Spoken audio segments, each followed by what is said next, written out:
Selamat datang di channel saya Serangga Gatal. Jangan lupa di subrek, like and share. Mimin doakan semoga kita sehat semua. Oke, kita mulai. Gerbang Sekte Galaksi telah lama berubah menjadi reruntuhan.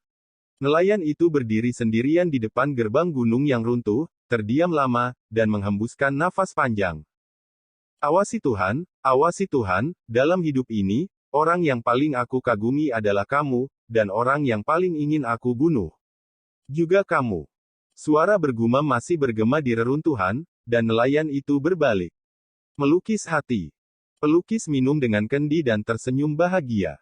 Bagi para biksu di dunia, pertempuran di Zixiaotai juga menimbulkan kegemparan.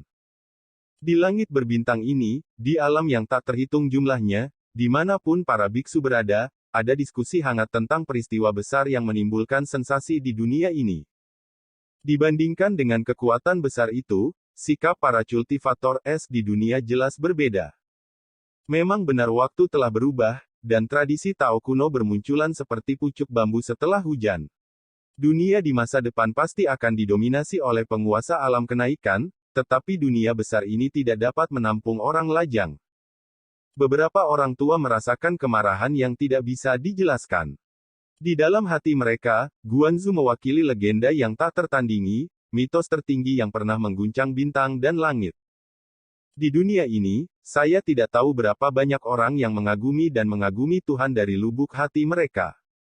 Tetapi dalam beberapa tahun terakhir, dunia telah berubah secara dramatis. Apakah itu tradisi Tao kuno atau tradisi Tao top di dunia? Mereka semua menganggap pengamat sebagai duri di mata mereka, duri dalam daging mereka, dan mereka tidak bisa menunggu. Menginjak-injak mereka sampai mati. Hal ini membuat banyak tokoh senior merasakan luapan kesedihan. Apakah pertarungan seperti ini adil? Betapa konyolnya sekelompok karakter di alam Ascension, tetapi mereka bergabung untuk mengundang penguasa alam perang Raja Realem. Apakah mereka tidak malu? Oh, apakah ini yang disebut Ascension Realem? Generasi muda di dunia ini sangat tidak bahagia, dan mereka tidak adil. Kaum muda masih memiliki semangat dan lebih peduli pada kejujuran dan keadilan.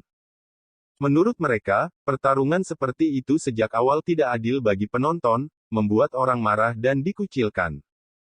Hanya orang-orang tua yang telah mengalami pasang surut dunia yang tahu bahwa tidak pernah ada kejujuran dan keadilan sejati di jalan kultivasi. Anak-anak hanya peduli tentang benar dan salah dan hitam dan putih. Di dunia orang dewasa, hanya pemenang dan pecundang. Kemenangan dan kekalahan, selalu. Apakah penonton akan berperang sesuai janji? Ini adalah salah satu masalah yang paling memprihatinkan bagi para beku di dunia. Tidak ada yang yakin. Lagi pula, bahkan para biksu di dunia ini tahu bahwa pertempuran ini penuh dengan niat membunuh, seperti kolam naga dan gua harimau. Bagaimana mungkin tuannya sendiri tidak menyadari hal ini? Tetapi dunia juga tahu bahwa penonton tidak akan pernah takut untuk bertarung. Di tahun-tahun yang lalu, penonton telah bertarung sepanjang hidupnya, dan pedang telah menekan bintang-bintang dan semua lingkaran, dan tidak pernah mundur sekalipun. Kali ini, apakah penonton akan sama seperti sebelumnya?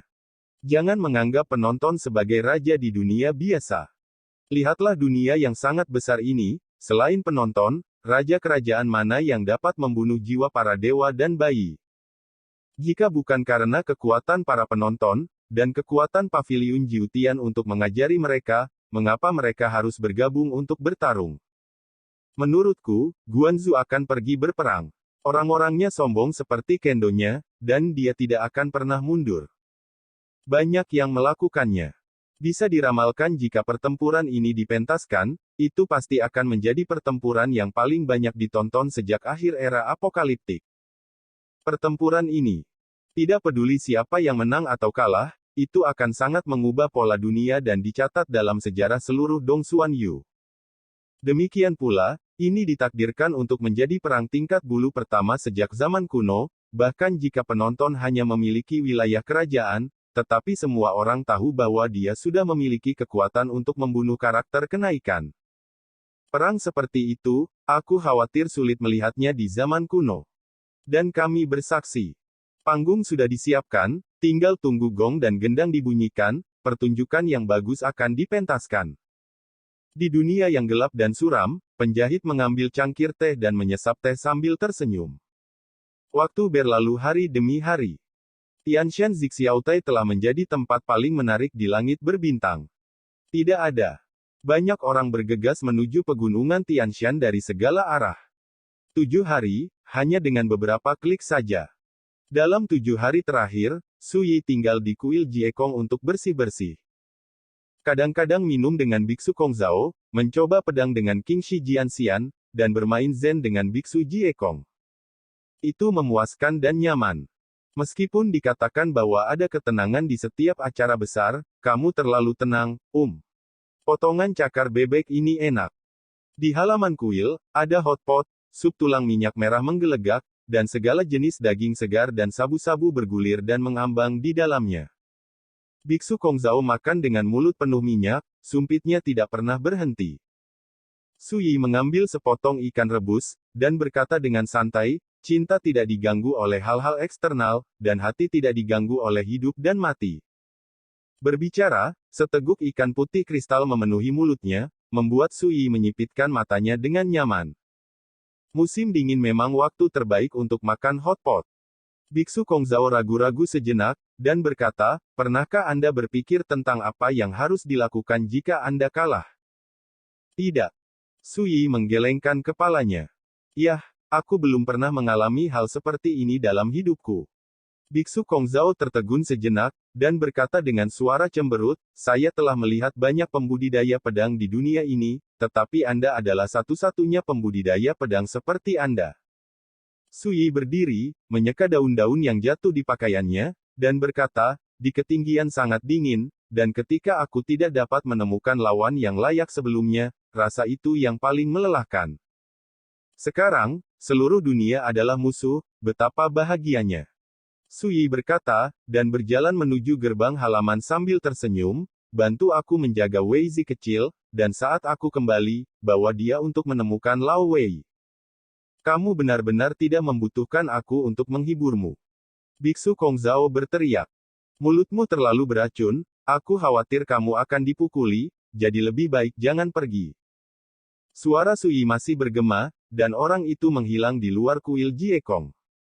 Di aula kuil, King Shi Jianxian terdiam untuk waktu yang lama dan menghela nafas. Dalam hal Taoisme, saya jauh lebih baik daripada rekan Daois Su, dan dalam hal keadaan pikiran, saya tidak sejauh rekan Daois Su. Mata biksu pedang Jiekong halus, dan dia berkata, aku juga. Keduanya saling memandang dengan emosi. Hari pertempuran telah tiba. Ukur pegunungan Tianshan. Teras langit ungu. Terletak di puncak Gunung Liangtian, dinamakan demikian karena dikelilingi oleh awan ungu sepanjang tahun. Saat ini, pegunungan dan sungai terdekat yang berpusat di pegunungan Tianshan terdistribusi dengan padat, seperti air pasang. Mereka adalah biksu dari semua lapisan masyarakat di langit berbintang. Pilih saja satu, dan sangat mungkin menjadi penguasa kekuatan besar. Tapi sekarang, orang-orang besar dari seluruh dunia ini hanya bisa berdiri di tengah keramaian, seperti ombak yang tidak mencolok di lautan. Yang benar-benar menarik perhatian adalah keberadaan alam kenaikan itu. Baik pria maupun wanita, mereka semua dikelilingi oleh lampu peri, berdiri di daerah dekat Gunung Liangtian, seperti sekelompok makhluk abadi di dalam debu. Itukah keberadaan Ascension? Jika saya tidak datang ke pegunungan Tianshan, saya tidak percaya ada begitu banyak karakter berbulu di dunia saat ini. Tidak ada kekurangan roh kenaikan di antara mereka. Orang-orang banyak berbicara dan mengenali asal-usul karakter berbulu di lapangan satu demi satu. Ada arwah almarhum dari tradisi Tao kuno utama, seperti Menara Pedang Sihir Abadi, Gerbang Jalan Ciceng, Gunung Abadi Wanling, dan sebagainya.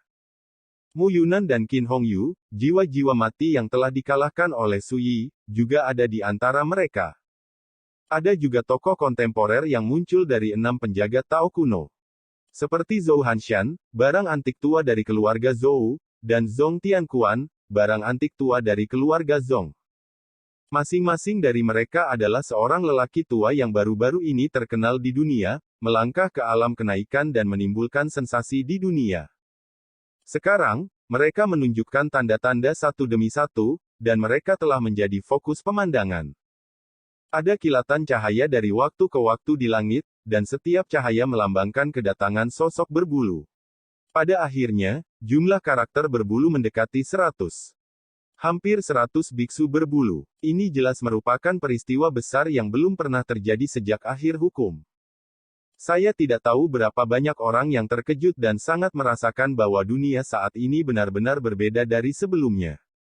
Sudah bukan saatnya lagi Raja Dunia bisa menguasai pasang surut dunia.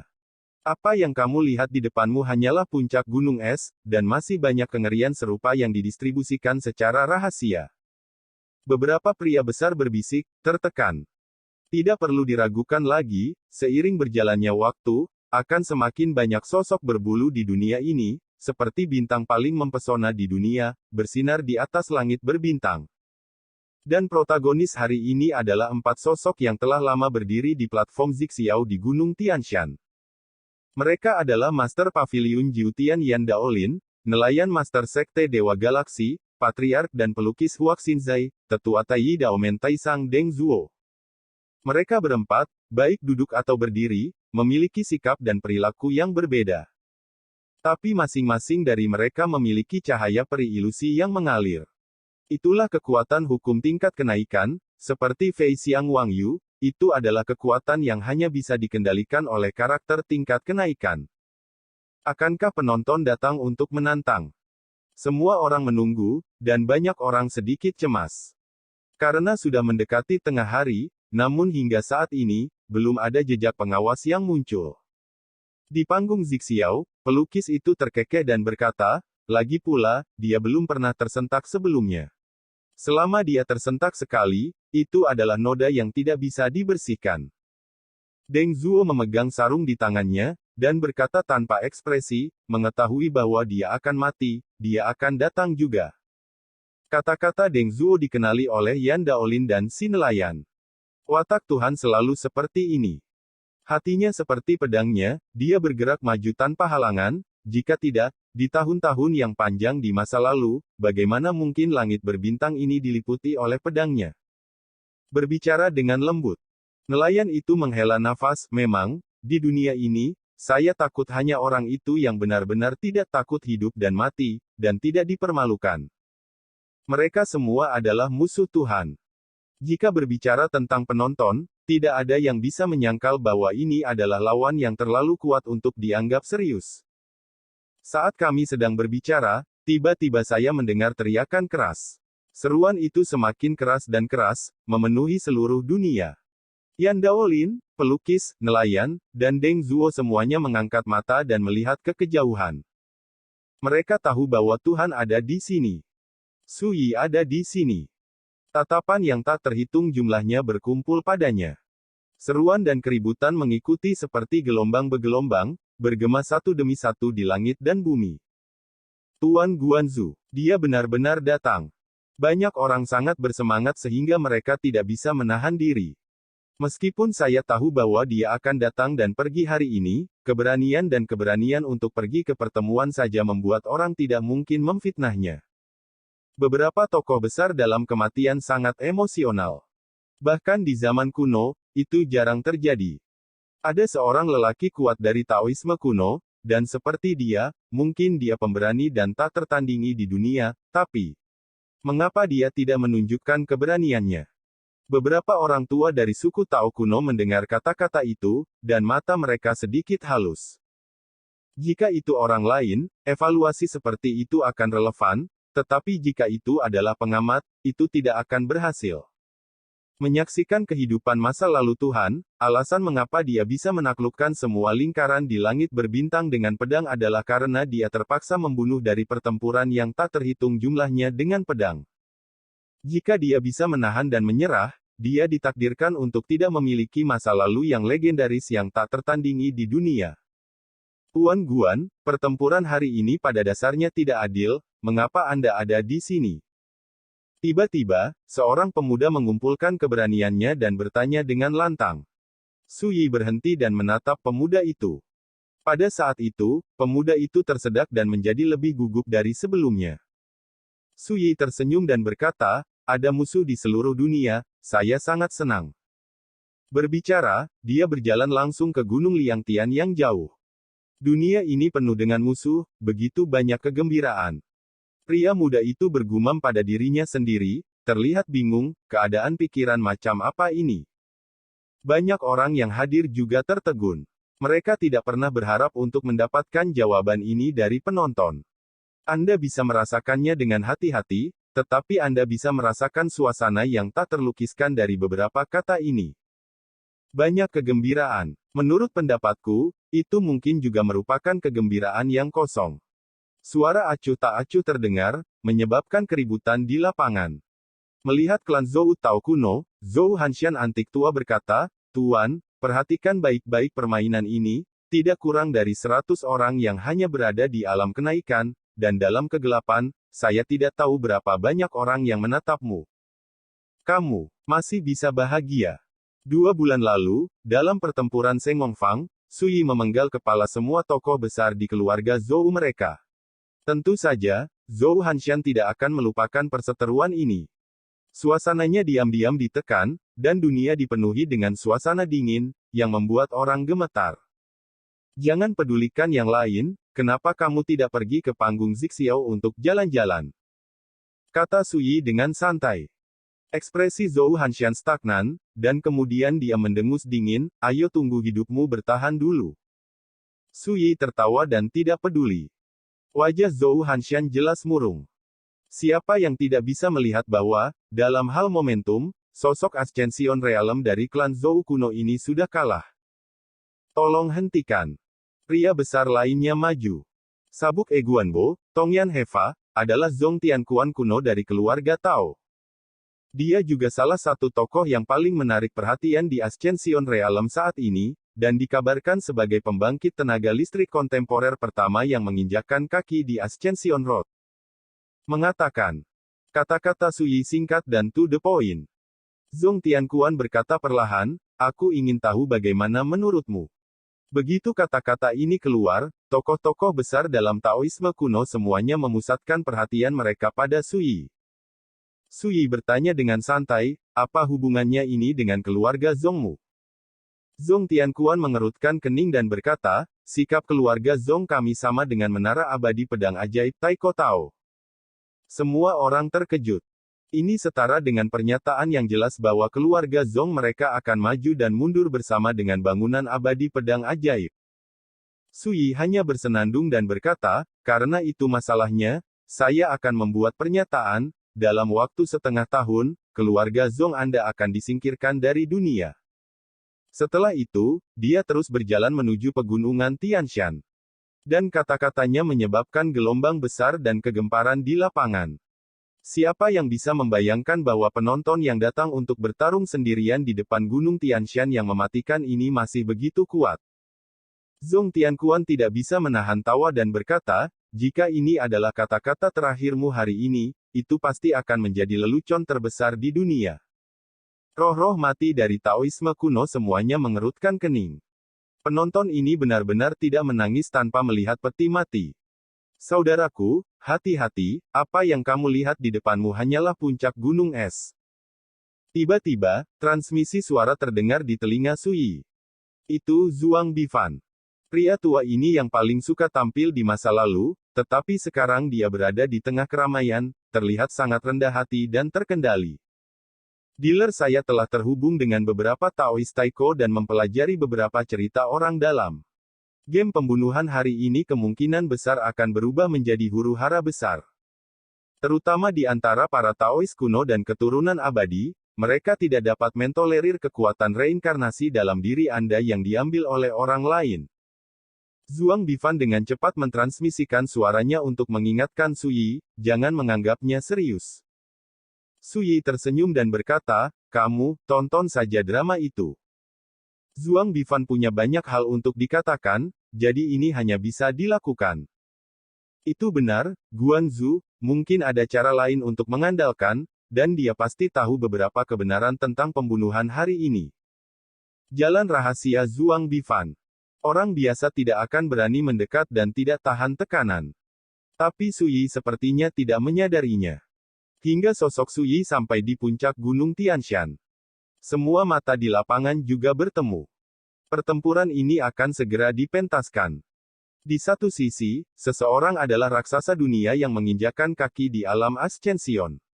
Sejak beberapa tahun terakhir, dia telah menjadi orang paling kuat di langit berbintang. Salah satunya adalah penonton. Satu judul saja sudah cukup. Setiap orang memiliki firasat bahwa ini ditakdirkan untuk menjadi pertempuran epik yang akan turun dalam sejarah, dan ditakdirkan untuk mempengaruhi dan mengubah seluruh pola Dongsuan Yu. Langit cerah, awan ungu menembus. Itu terletak di teras Zixiao di titik tertinggi Gunung Liangtian. Ketika mereka melihat Sui masuk, Yan Daolin, nelayan, Deng Zuo, dan pelukis semuanya menghentikan gerakan mereka. Mereka berdiri di posisi yang berbeda, dengan sikap tenang. Langit dan bumi terasa dingin, dan langit suram. Fluktuasi kekuatan yang tak terlihat berubah menjadi embusan angin, meniup Sui dengan jubah hijau dan berburu. Pertempuran ini memang sangat tidak terhormat, dan aku merasa lebih malu kamu bisa datang. Deng Zuo menghela napas. Sebagai eksistensi yang menginjakan kaki di Ascension Realm, sungguh memalukan untuk bergabung melawan salah satu penonton. Karena itu untuk mengakhiri keluhan masa lalu dan memutuskan keberhasilan atau kegagalan hidup dan mati, tidak perlu membicarakan apakah itu mulia atau tidak. Perang akan terjadi nanti, dan itu akan cukup untuk membuat penuh upaya. Sui berkata dengan acuh tak acuh. Deng Zuo tertegun sejenak, lalu mengangguk dan berkata, kamu seharusnya seperti ini.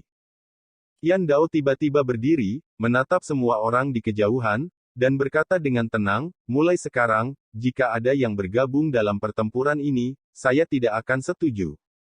Suara menyebar ke seluruh dunia dan bergema di antara pegunungan dan sungai. Penonton terdiam, dan orang-orang tampak berbeda. Nelayan membalik telapak tangannya, dan Slip Giok muncul. Penjahit tua itu pernah berkata bahwa selama Anda menang, saya akan memberi Anda slip giok ini, mengatakan bahwa itu berisi jawaban yang ingin Anda ketahui. Meskipun hal lama ini adalah berbahaya, tetapi karena dia menjanjikan sesuatu, dia tidak akan mengingkari janjinya. Sui berkata, kalau begitu biarkan aku menyimpannya untukmu. Pengamat, sebelum perang, bisakah kamu mengizinkanku melukis untukmu? Pelukis itu tiba-tiba tersenyum dan membuka mulutnya, dan mengeluarkan sikat tipis. Sui mengangkat alisnya dan berkata, apa niatmu? Pelukis itu tampak serius dan berkata dengan serius, untuk mencegah generasi mendatang melupakan jenazah Anda. Tujuan melukis adalah untuk menggambarkan sisa-sisa yang melihatnya. Sama seperti sebelumnya, artismu yang tidak bisa menjadi yang teratas. Sui menggelengkan kepalanya sedikit dan berkata, di tahun-tahun yang lalu, meskipun kalian adalah musuh, kalian semua memiliki sesuatu untuk dilihat.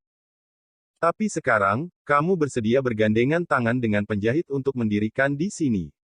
Sejujurnya, sejak aku mendengar kabar itu, aku kecewa denganmu. Deng Zuo menghela nafas. Nelayan bersenang-senang. Kata-katanya tampak tenang, seolah-olah menutup telinga. Pelukis itu tertawa dan berkata, apa hak orang yang sekarat untuk dikecewakan olehku? Kata-kata ini adalah yang paling tidak layak di meja. Sui mengabaikannya. Dia mengeluarkan kendi, mengangkat kepalanya dan menyesap, dan berkata, tidak perlu bicara omong kosong, hari ini, kamu harus membagi hidup dan matimu, dan potong permusuhanmu. Begitu kata-kata ini keluar, langit menjadi pembunuh, situasinya berubah, dan gunung serta sungai menjadi sunyi. Sekian dulu update-annya, tunggu lanjutannya di channel saya Serangga Gatal, di subscribe ya guys. Terima kasih.